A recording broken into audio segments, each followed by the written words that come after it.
Ajee Wilson. So another Olympic trials. Just what's the initial reactions after the semifinal for you?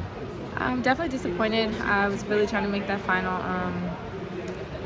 Hasn't been the smoothest year, but I was like, okay, I think things are going to turn around. I was optimistic, so it is what it is. But yeah, that was the best I had today. Yeah.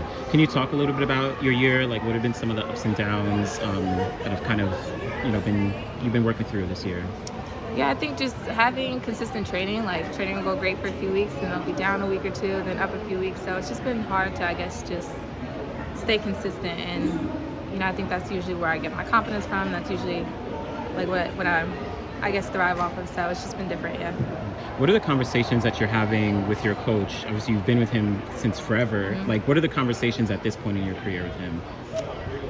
Like racing-wise or training-wise? Yeah, like racing, training, to make sure that you're still prepared and at the best that you could be.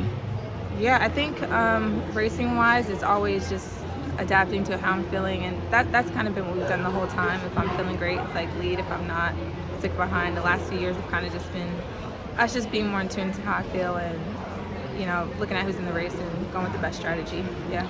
Would you be able to walk us through the final 100, because you did sort of put yourself in a position to get in the top two, and yeah. I came up a little short, but what were you feeling like in the final straightaway there?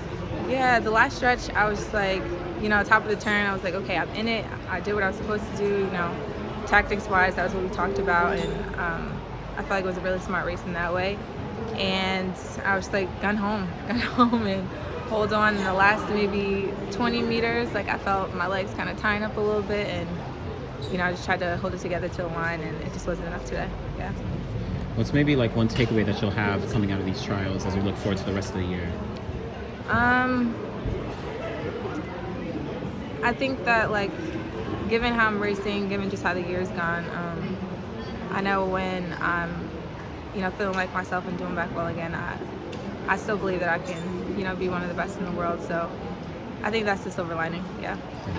You see all these young women nowadays that are obviously really talented. You still are at the top of your game, but at what point, like, the mentorship side of you coming out a little bit as you sort of get a little older in your career? I mean, have you, obviously you want to compete, right? But is there any part of that you're starting to sort of tie in together with it?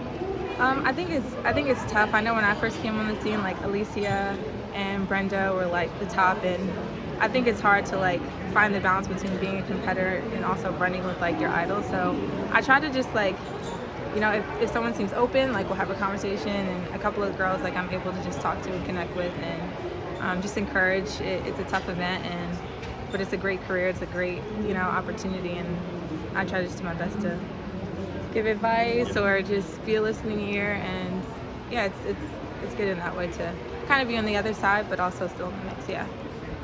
Do you want to go do some racing in Europe and stuff this summer? I'm not really sure. I think we'll probably train a little bit, see how things go. Ideally, I would for sure. I know before here we talked about going to Paris for the Diamond League, so that's still on the cards. Training has been going well, so I think we'll just see. Yeah. Good job. Thank you. Thank you.